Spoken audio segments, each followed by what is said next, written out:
سلطان علاؤدین کے حاجب براق نے اپنے مرحوم بادشاہ کے وارثوں ہی کے خلاف بغاوت اور سرکشی کھڑی کر دی تھی۔ یہ تین اطلاعات ملنے کے بعد سلطان ہندوستان سے نکل کر کرمان کے راستے عراق کو روانہ ہوا۔ جس وقت وہ مکران کے مقام پر سفر کر رہا تھا تو آب و ہوا کی ناسازگاری کی وجہ سے سلطان جلال الدین کے بہت سے لشکری مر گئے۔ بہرحال مکران کے راستے سلطان عراق کے شہر جواشیر کے قریب جب پہنچا تو پتہ چلا کہ جواشیر شہر کا محاصرہ براق نے کر رکھا ہے، اور جواشیر شہر کا حاکم جو سلطان جلال الدین کے بھائی غیاث الدین کا وفادار ہے، وہ میسور ہو کر براق کا مقابلہ کر رہا ہے۔ یہ براق بڑا ناقابل اعتبار اور منافق انسان تھا۔ سلطان جب اپنے بچے کچے لشکر کے ساتھ جواشیر پہنچا تو جب لوگوں نے سلطان کے گوش گزار براق کی منافقانہ کارستانیاں کیں تو سلطان نے چاہا کہ براق کو گرفتار کر کے اسے قرار واقعی سزا دی جائے، لیکن سلطان کے کچھ ساتھیوں نے مشورہ دیا کہ اس طرح لوگ ہماری طرف سے بدگمان ہو جائیں گے، لہٰذا براق کے سلسلے میں درگزر سے کام لیا جائے۔ اس طرح اپنے ساتھیوں کے کہنے پر سلطان اپنے ارادے سے باز رہا اور براق سے کوئی تعارض نہ کیا۔ حالانکہ لوگوں نے بار بار سلطان جلال الدین سے کہا کہ عراق میں خاص طور پر جواشیر شہر میں براق اپنی حکومت قائم کرنا چاہتا ہے، تاہم جب سلطان نے اسے معاف کر دیا تو براق نے جواشیر کا محاصرہ اٹھا لیا اور سلطان کی خدمت میں حاضر ہو کر اظہار فرمانبرداری کر دیا۔ یہ سارا علاقہ سلطان علاؤدین کے بیٹے غیاث الدین کی چونکہ بطور جاگیر دیا گیا تھا، اور براق کا اپنے ولی نعمت کے بیٹے کے ساتھ اٹھ کر کھڑا ہونا ناقابل معافی جرم تھا۔ جب سلطان کے سامنے پیش ہوا تو سلطان کے بگڑے ہوئے تیور دیکھ کر براق کو اپنی گستاخی کا احساس ہو گیا، چنانچہ اس نے سلطان کو خوش کرنے کے لیے اپنی لڑکی سلطان کی زوجیت میں دے دی۔ سلطان پہلے ہی اپنے ساتھیوں کے کہنے پر براق کے سلسلے میں نرم پڑ گیا تھا، اب اس رشتے کی وجہ سے براق کے سلسلے میں وہ مزید ڈھیلا ہو گیا۔ سلطان جلال الدین اپنے مختصر سے لشکر کے ساتھ جواشیر شہر میں داخل ہوا۔ کچھ دن اس نے شہر میں قیام کر کے آرام کیا۔ اس دوران لوگوں نے پھر سلطان کو یہ خبریں پہنچائی کہ براق مخلص نہیں ہے اور وہ ہر صورت میں جواشیر شہر کی حکومت حاصل کرنے پر تلا ہوا ہے۔ یہ ساری خبریں سننے کے بعد سلطان جلال الدین براق سے کسی قدر بدظن ہو گیا۔ اسی دوران سلطان نے چند سرداروں اور امراء کی معیت میں شکار کا ارادہ کیا اور براق کو بھی ساتھ چلنے کو کہا، لیکن وہ چونکہ ساتھ دینے پر رضامند نہ تھا، اس لیے یہ بہانہ بنا کر کہ اس کے پاؤں میں درد ہے وہ ٹال گیا، جبکہ سلطان اور خان اور اپنے دوسرے ساتھیوں کو لے کر شکار کے لیے نکل گیا۔ شکار کے دوران جواشیر شہر کے کچھ امراء نے سلطان کو پھر آگاہ کیا کہ وہ براق کے سلسلے میں محتاط رہیں، اس لیے کہ براق کسی بھی بہانے کسی مناسب وقت پر جواشیر شہر پر قبضہ کر کے سلطان کے خلاف بغاوت کر سکتا ہے۔ سلطان نے جب ان امراء کی خبروں کی تصدیق کے لیے شکارگاہ سے ایک قاصد براق کی طرف روانہ کیا اور براق کو کہلا بھیجا کہ سلطان عراق کی مہم کے سلسلے میں براق سے مشورہ کرنا چاہتے ہیں، لہٰذا براق فوراً شکارگاہ پہنچے۔ براق نے پھر وہی بات دہرائی اور حاضر نہ ہو سکنے کی معذرت چاہی، نیز یہ گزارش کی کہ چونکہ جواشیر کی آب و ہوا سلطان کو راس نہیں آئے گی اور پھر یہ جگہ ایسی نہیں کہ سلطان اسے انتخاب کا شرف بخشیں، اس لیے سلطان کے لیے مناسب یہی ہے کہ وہ فوراً آگے کو روانہ ہو جائیں۔ رہ گیا جواشیر تو التماس ہے کہ خاکسار سلطان کی طرف سے اس شہر میں نیابت کے فرائض انجام دیتا رہے گا، اور سلطان کو معلوم ہے کہ مجھ سے زیادہ قابل اعتبار اور وفادار اور کون ہو سکتا ہے۔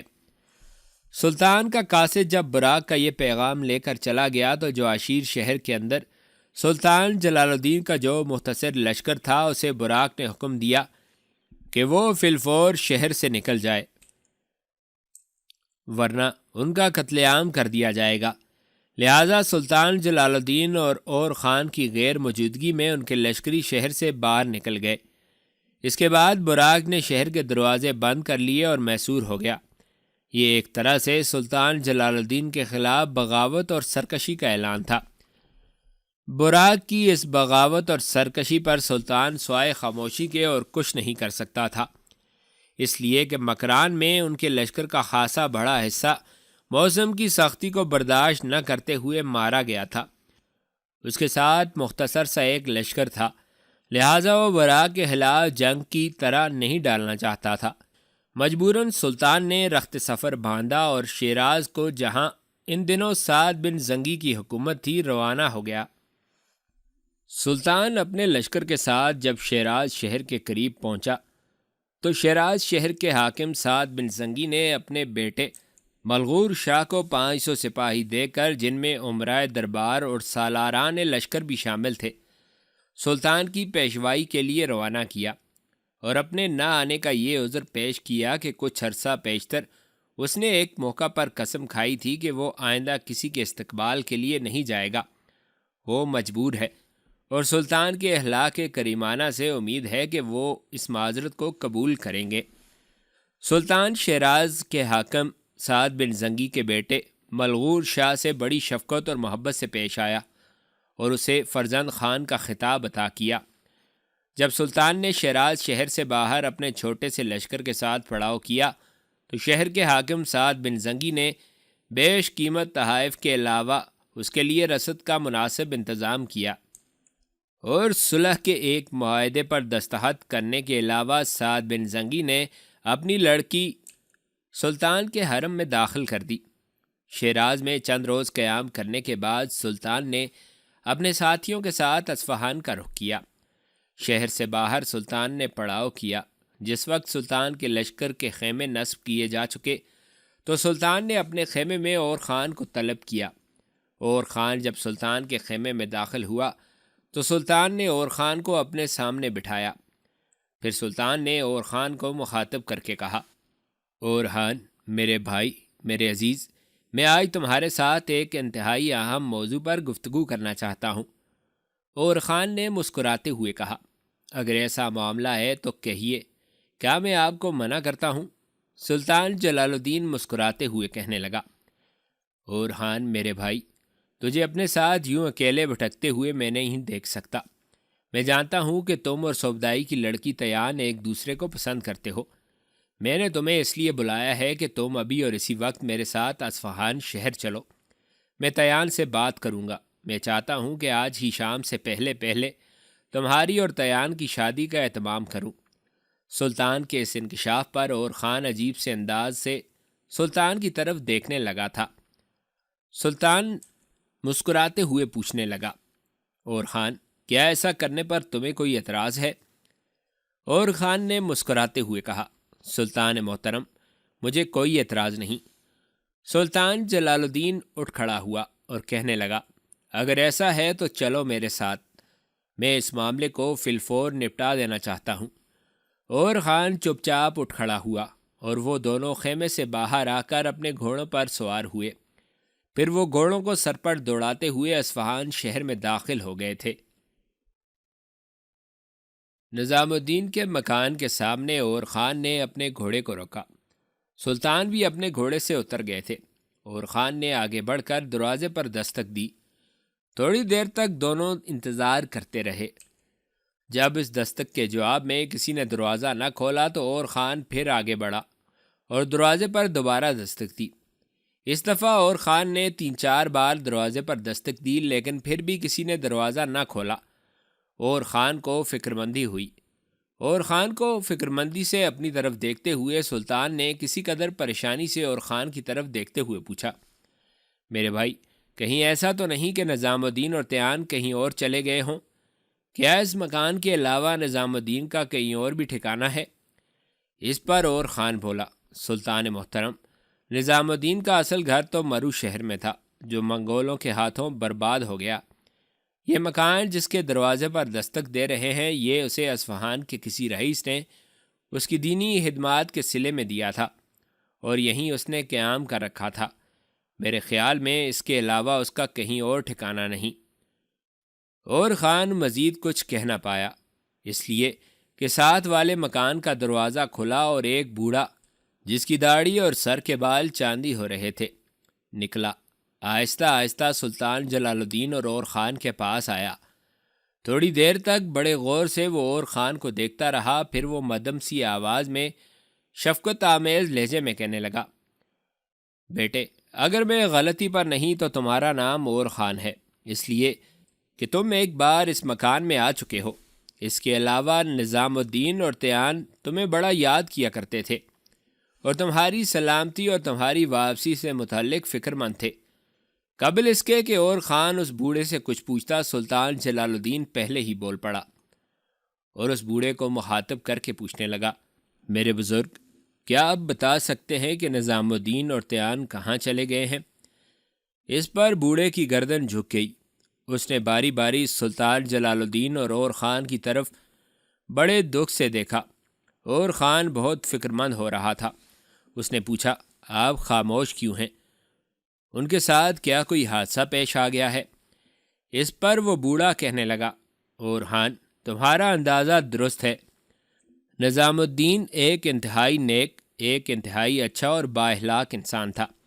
اس بیچارے کی اپنی کوئی اولاد نہ تھی، لہٰذا اس نے اپنی بیٹی کی حیثیت سے تیان کو ہی اپنی توجہ کا مرکز بنا رکھا ہوا تھا۔ لیکن برا ہو ان منگولوں کا، ایک روز کچھ مسلح جوان یہاں آئے اور نظام الدین کے دروازے پر دستک دی۔ نظام الدین اور تیان دونوں جب دروازہ کھول کر ان منگولوں کے سامنے آئے تو منگولوں نے تیان کو پکڑ لیا۔ ان کا کہنا تھا کہ یہ تیان ان کے سالار صوبدائی کی بیٹی ہے اور اسے واپس لے جانا چاہتے ہیں۔ تیان خود بھی جانے کے لیے تیار نہ تھی اور نظام الدین بھی آڑے آ رہا تھا، اور وہ منگولوں کو تیان کو لے جانے نہ دینا چاہتا تھا۔ منگولوں نے جبر کیا۔ جب نظام الدین نے تیان کو ان کے ساتھ جانے سے روکا تو منگولوں نے ظلم و بربریت کا مظاہرہ کرتے ہوئے نظام الدین کو قتل کر دیا اور تیان کو اپنے ساتھ لے گئے۔ جس وقت وہ مسلح منگول تیان کو اپنے ساتھ لے جا رہے تھے، اس وقت وہ بیچاری بڑا شور واویلا کر رہی تھی، لیکن یہاں اس آنگروں کے بازار میں کسی کو جرأت نہ ہوئی کہ منگولوں کا راستہ روک کر تیان کو بچائیں۔ مرنے سے پہلے نظام الدین نے ان منگولوں سے بہت کہا کہ تیان اب چونکہ مسلمان ہو چکی ہے، وہ واپس منگولوں میں نہیں رہنا چاہتی اور میں اسے اپنی بیٹی بنا چکا ہوں، پر ان منگولوں نے اس کی ایک نہ سنی اور وہ کہنے لگے کہ تیان واپس جائے گی۔ ان کا کہنا تھا کہ ان کے لشکر میں اور بہت سے مسلمان بھی رہتے ہیں۔ وہ منگول کہہ رہے تھے کہ تیان کا باپ صوبدائی اسے تلاش کرتے کرتے پاگل ہو گیا تھا۔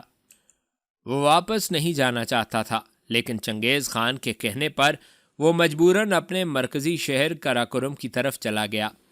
جس وقت منگول تیان کو لے جا رہے تھے اور وہ بیچاری چیختی چلاتی مدد کے لیے پکار رہی تھی، اس وقت میرا دل چاہا تھا کہ میں آگے بڑھ کر ان منگولوں پر ٹوٹ پڑوں، پر میں سفید ریش بوڑھا کچھ نہ کر سکا اور وہ منگول تیان کو اپنے ساتھ لے گئے۔ اتنا کہنے کے بعد جب وہ بوڑھا خاموش ہوا تو سلطان جلال الدین اور خان تھوڑی دیر تک چپ اور گمسم کھڑے رہے۔ پھر سلطان جلال الدین نے اس بوڑھے کی طرف دیکھتے ہوئے کہا، میرے بزرگ، آپ کا بہت شکریہ کہ آپ نے ہمیں تیان اور نظام الدین کے متعلق تفصیل بتائی۔ خدا نے چاہا تو ہم ان منگولوں سے انتقام ضرور لیں گے جنہوں نے نظام الدین جیسے نیک انسان کو قتل کیا ہے۔ اس کے ساتھ ہی سلطان نے آگے بڑھ کر اس بوڑھے سے مصافحہ کیا اور خان بھی اسی طرح ملا۔ پھر وہ دونوں اپنے گھوڑوں پر سوار ہوئے اور پھر وہاں سے چل دیے۔ راستے میں سلطان اپنے گھوڑے کو اور خان کے گھوڑے کے قریب لایا اور اسے تسلی دینے کے انداز میں کہنے لگا، میرے بھائی، فکر مند نہ ہونا، مجھے امید ہے کہ ہم نہ صرف یہ کہ نظام الدین کے قاتلوں کو ڈھونڈ نکالیں گے بلکہ تیان کو بھی تلاش کر لیں گے۔ اور خان منہ سے کچھ نہ بولا، تاہم اس نے اس بات میں گردن ہلا دی۔ اس کے بعد وہ دونوں اصفہان شہر سے نکل کر اپنے گھوڑوں کو سر پر دوڑاتے ہوئے اپنے پڑاؤ کی طرف جا رہے تھے۔ جن دنوں سلطان نے اپنے مختصر سے لشکر کے ساتھ اصفہان کے نواح میں قیام کر رکھا تھا، اس وقت سلطان کا سوتیلا اور چھوٹا بھائی غیاث الدین ایک بہت بڑے لشکر کے ساتھ رے شہر میں قیام کیے ہوئے تھا۔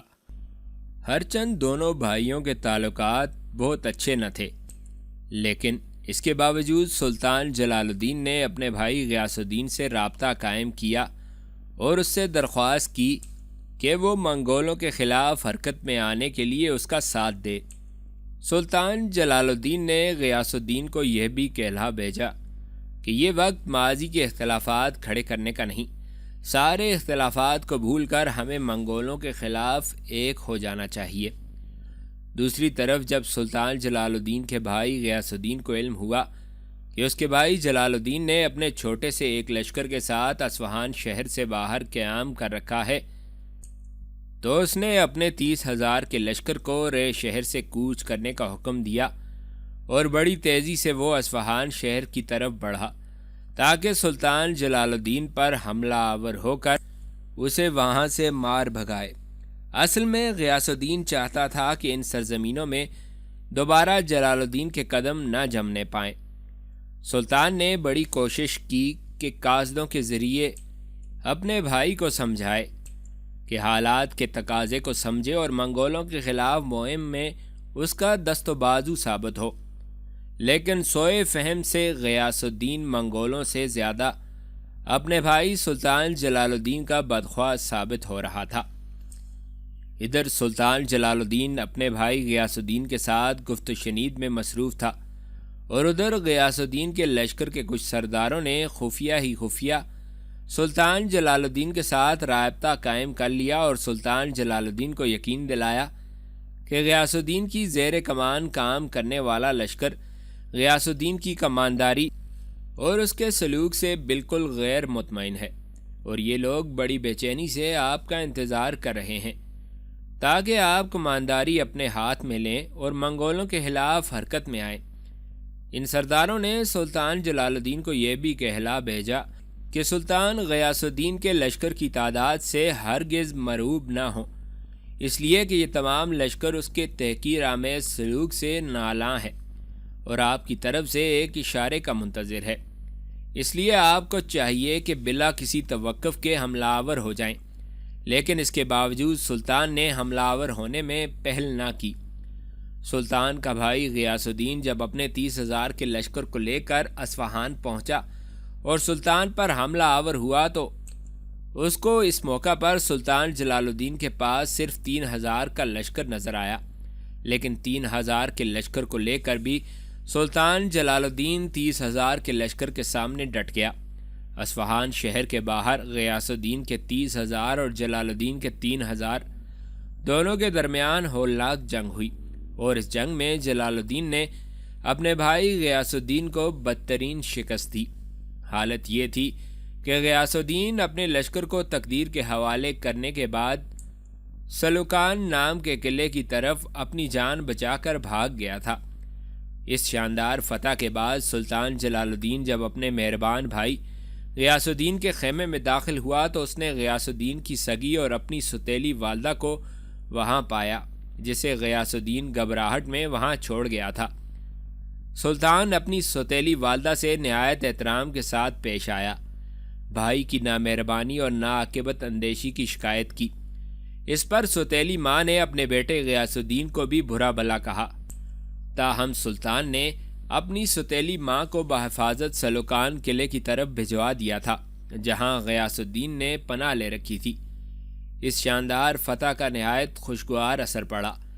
خراسان، مازندان اور عراق کے دور دراز علاقوں کے تمام بھولے بھٹکے سپاہی جو کسی قابل اعتماد عسکری سالار کے انتظار میں گھڑیاں گن رہے تھے، سلطان کے گرد جمع ہو گئے۔ چنانچہ تھوڑے عرصے کے بعد ہی کرمان، فارس، عراق، خراسان، ازبک، آذربائیجان اور تبریز کے علاقوں کے لوگ بڑی بے چینی سے سلطان کا انتظار کرنے لگے۔ سلطان جلال الدین کا سفر ہند چونکہ ناکام ہو چکا تھا اور جن علاقوں کو منگولوں نے روندا تھا ان کے گرد و نواح میں کوئی ایسا حکمران نہ تھا جس سے سلطان منگولوں کے خلاف مدد طلب کرے۔ سلطان کو اپنے لیے دن بدن خطرات بڑھتے ہوئے دکھائی دے رہے تھے، اس لیے کہ چنگیز خان کا بیٹا چغتائی اور اس کا امیر الامراء قاجار برلاس اور سپہ سالار چارمغان سلطان کی آمد سے آگاہ ہو چکے تھے۔ اور وہ کسی بھی وقت اچانک سلطان کے خلاف حرکت میں آ سکتے تھے۔ لہٰذا سلطان اس تگ و دو میں تھا کہ کسی ایسے حکمران کے ساتھ ان کا تعاون ہو جائے جس کے ساتھ مل کر وہ منگولوں کا مقابلہ کر سکیں، لیکن اس سلسلے میں سلطان کو بڑی دشواریاں پیش آ رہی تھیں۔ وہ اس لیے کہ سلطان کے باپ علاء الدین نے اپنے زمانہ اقتدار میں قرب و جوار کی سب چھوٹی موٹی حکومتیں ختم کر دی تھیں، اور صرف حسن اتفاق سے خلافت بغداد سلطان علاء الدین کے دستبرد سے بال بال بچ گئی تھی۔ اس میں کوئی شک نہیں کہ بغداد کے خلیفہ کی نااہلی سے وہ حکومت بھی چند دنوں کی مہمان رہ گئی تھی، تاہم ابھی تک اس کا تھوڑا بہت وقار باقی تھا۔ ہندوستان سے واپسی اور اصفہان شہر سے باہر اپنے بھائی کو شکست دینے کے بعد سلطان کو سوائے دربار خلافت کے اور کہیں جائے پناہ نظر نہ آئی۔ اگرچہ اس ناخوشگوار سلوک کے پس منظر میں جو سلطان علاء الدین نے اپنے دور حکومت میں بغداد کی خلافت کے خلاف روا رکھا تھا، اس بات کا بہت کم احتمال تھا کہ خلیفہ سلطان جلال الدین کے باپ کے گناؤنے جرائم آسانی سے معاف کر دے گا، لیکن مرتا کیا نہ کرتا۔ امید موہم کے سہارے سلطان جلال الدین کو اپنے چھوٹے سے لشکر کے ساتھ بغداد کی طرف روانہ ہونا پڑا کہ ممکن ہے کہ خلیفہ عام عالم اسلام کی بہبود کے پیش نظر تعاون پر آمادہ ہو جائے، لیکن دل کی رنجشیں یوں آسانی سے نہیں مٹا کرتیں، اس لیے کہ سلطان علاء الدین کو مرے ہوئے ابھی 4 برس گزر گئے تھے، اور 4 برس پہلے تک اس کے ہمسائے میں ہر مسلمان حکمران اس سے نالاں تھا، اور خلیفہ بغداد اسے اپنا بدترین دشمن خیال کرتا تھا۔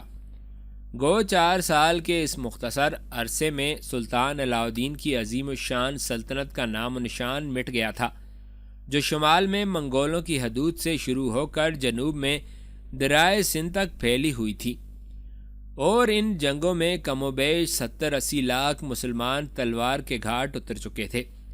قتل و غارت کی یہ آندھی اور کشت و خون کا یہ سیلاب ابھی تک اسی شدت سے بڑھتا چلا آ رہا تھا، اور تمام عالم اسلام انتہائی خطرناک طور پر اس کی زد میں تھا، اس لیے کہ ابھی تک ان علاقوں میں چنگیز خان کا بیٹا چغتائی اپنے امیر الامراء کرچار برلاس اور سپہ سالار چارمغان کے ساتھ موجود تھا، اور وہ بڑے بڑے شہروں کی لوٹ مار کرنے کے علاوہ انہیں اپنے ہدف کا نشانہ بنائے ہوئے تھا۔ ان حالات میں سلطان جلال الدین کو مدد حاصل کرنے کے لیے کوئی اور نظر نہ آیا۔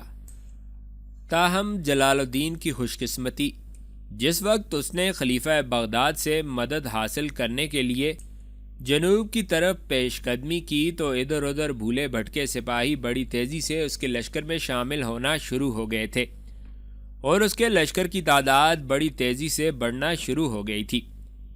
اصفہان سے کوچ کرنے کے بعد سلطان تستر شہر آیا۔ موسم سرما چونکہ اپنے عروج پر آ چکا تھا، لہٰذا سردی کا موسم سلطان نے تستر ہی میں بسر کیا، اور آغاز بہار میں وہاں سے کوچ کر کے شاپور خواست آیا، جہاں پر 1 ماہ کے قیام کے بعد بغداد روانہ ہو گیا، تاکہ خلیفہ کو حقیقت حال سے آگاہ کر کے امداد کا طالب ہو۔ جب خلیفہ بغداد کو سلطان جلال الدین کے سفر کی غرض و غائد کا علم ہوا تو اسے وہ تمام رسوائیاں یاد آ گئیں جو دربار خلافت کو جلال الدین کے باپ علاء الدین کے ہاتھوں برداشت کرنا پڑی تھیں۔ چنانچہ خلیفہ بغداد نے اتنا بھی گوارا نہ کیا کہ سلطان جلال الدین کے اس لشکر کو حدود سلطنت میں قدم رکھنے کی اجازت دی جائے، یا یہ کہ وہ سلطان جلال الدین کا اوپر دل سے ہی استقبال کرے۔ چنانچہ اس نے بدترین رد عمل کا اظہار کیا۔ وہ اس طرح کہ خلیفہ بغداد نے 20,000 سپاہ پر مشتمل ایک تربیت یافتہ لشکر تیار کیا، اور اپنے ایک بہترین نامور اور مانے ہوئے جرنیل کشتمور کو اس لشکر کی سپہ سالاری سونپ کر سلطان جلال الدین کی طرف روانہ کیا، اور حکم دیا کہ اپنی پوری طاقت اور قوت کے ساتھ سلطان جلال الدین پر حملہ کیا جائے اور اسے کوشش کر کے مار بھگایا جائے۔ خلیفہ بغداد نے یہیں اکتفا نہیں کیا کہ اپنے جرنیل کشتمور کو 20,000 کا لشکر دے کر روانہ کرنے کے ساتھ اس نے تیز رفتار قاصد اربیل کے حاکم مظفر الدین کی طرف روانہ کیا، اسے تاکید کی کہ وہ بھی اپنا ایک جرار لشکر لے کر خلیفہ کے جرنیل کشتمور کی مدد کو فوراً پہنچے، اور ساتھ ہی ایک تیز رفتار قاصد کے ذریعے خلیفہ بغداد نے اپنے جرنیل کشتمور کو تاکید کی کہ جب تک حاکم اربیل اپنے لشکر کے ساتھ تم سے آن نہ ملے اس وقت تک تم سلطان سے جنگ کی ابتدا نہ کرنا۔ سلطان کی کمانداری میں چھوٹا سا ایک لشکر تھا، چونکہ وہ خلیفہ کی افواج سے لڑنے کا کوئی ارادہ نہ رکھتا تھا، بلکہ وہ تو خلیفہ کی خدمت میں حاضر ہو کر منگولوں کے خلاف مدد کا طالب ہو رہا تھا، لہٰذا اس نے جنگ کے لیے کوئی خاص تیاری بھی نہ کی تھی۔ جب خلیفہ بغداد کے جرنیل کشتمور نے سلطان جلال الدین کے لشکر کی راہ روکی اور سلطان کے خلاف سفارہ ہو گیا، تب سلطان نے کشتمور کو کہلا بھیجا کہ میں یہاں لڑنے کے ارادے سے نہیں آیا، بلکہ اس لیے بغداد کا رخ کر رہا ہوں کہ اسلام کے بدترین دشمن منگولوں کے خلاف دربار خلافت سے امداد طلب کروں۔ اس لحاظ سے میں خلیفہ بغداد کا مہمان ہوں، اور مہمان سے ایسا سلوک خلاف مروت ہے۔ خلیفہ بغداد کے جرنیل کشتمور پر اس لیے ان باتوں کا کوئی اثر نہ ہوا، کیونکہ خلیفہ کی طرف سے اسے سلطان پر لشکر کشی کرنے کے احکامات ملے ہوئے تھے۔ تاہم کشتمور کو یہ بھی حکم تھا کہ جب تک حاکم اربیل مظفر الدین اپنے لشکر کے ساتھ آ نہیں ملتا، اس وقت تک کشتمور سلطان جلال الدین پر حملہ آور نہیں ہوگا۔ جب حاکم اربیل مظفر الدین کے آنے میں کچھ تاخیر ہوئی تو کشتمور کی بے صبری بڑھتی چلی گئی۔ اس نے سوچا کہ سلطان کے پاس ہے ہی کیا، چھوٹا سا ایک لشکر ہے جو لمحوں کے اندر بھاگ جائے گا یا وہ اسے بھگا دے گا، خواہ مخواہ میں مظفر الدین کی آمد کا انتظار کیوں کرتا رہے؟ اس لیے مجھے بلا تعمل سلطان پر حملہ کر دینا چاہیے، اور اگر اسے جنگ میں فتح ہوتی ہے تو اس فتح کا صحرا اسی کے ہی حصے میں آئے گا۔ لہٰذا کشتمور نے فیصلہ کیا کہ سلطان کے ساتھ جنگ کی ابتدا کر دے۔ دوسری طرف سلطان جلال الدین بھی محتاط تھا۔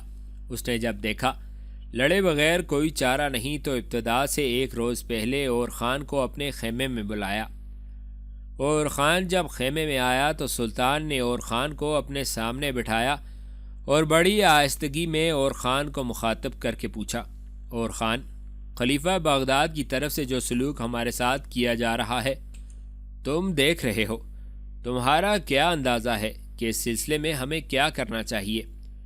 اس پر اور خان کہنے لگا، سلطان محترم، جہاں تک میرا اندازہ ہے کہ لڑے بغیر چارہ نہیں ہے، مجھے یہ احساس ہوتا ہے کہ خلیفہ بغداد نے کشتمور کو ہم پر حملہ آور ہونے کے واضح احکامات جاری کر رکھے ہیں، تب ہی وہ بڑی بے دردی سے ہماری راہ روک کر کھڑا ہوا ہے، اور ہمارے کچھ جاسوسوں کا یہ بھی کہنا ہے کہ کشتمور اربیل کے حاکم مظفر الدین کا انتظار کر رہا ہے، جس نے اپنے لشکر کے ساتھ مل کر اس کی مدد کو آنا ہے، اور حاکم اربیل مظفر الدین کو خلیفہ بغداد نے ہی حکم دیا ہے کہ وہ اپنے لشکر کو لے کر سلطان جلال الدین کے مقابلے میں کشتمور کی مدد کرے۔ سلطان محترم، میرا خیال ہے کہ اگر کشتمور کے ساتھ ہمیں جنگ کرنی ہے تو مظفر الدین کے آنے سے پہلے ہی ہمیں کشتمور سے نمٹ لینا چاہیے۔ اس پر سلطان بولا، اور خان میرے بھائی، تمہارا اندازہ درست ہے، لیکن میں نہیں چاہتا کہ جنگ کی ابتدا میری طرف سے ہو، میں سارے معاملے کو اللہ کے سپرد کرتا ہوں۔ اگر خلیفہ بغداد کے جرنیل کشتمور نے ہم پر جنگ مسلط کرنے کی کوشش کی تو ہم پیٹھ نہیں پھیریں گے، اسے بتائیں گے کہ اگر وہ ہم پر حملہ آور ہو رہے ہیں تو لڑنے کا فن ہم بھی جانتے ہیں۔ میرے بھائی، کشتمور اور اربیل کے حاکم مظفر الدین سے نمٹنے کے لیے میرے ذہن میں ایک اہم تجویز ہے، مجھے امید ہے کہ تم میری تجویز سے اتفاق کرو گے۔ اس پر اور خان فوراً کہنے لگا، سلطان محترم، آپ کہیے، آپ کی ہر تجویز پر عمل پیرا ہو کر دکھاؤں گا۔ اس پر سلطان جلال الدین بڑی نرمی اور بڑی شفقت سے اور خان کو مخاطب کر کے کہنے لگا، اور خان، تم جانتے ہو کہ ہمارے پاس مختصر سا لشکر ہے، اسی سے ہم نے ہر قوت کے خلاف کام لینا ہے۔ مجھے امید ہے کہ آج رات گزرنے کے بعد کل صبح یہ کشتمور ہمارے خلاف جنگ کی ابتدا کرے گا۔ میں چاہتا ہوں کہ آج رات ہی میں اور تم دونوں بھائی مل کر لشکر کو آدھا آدھا تقسیم کر لیں۔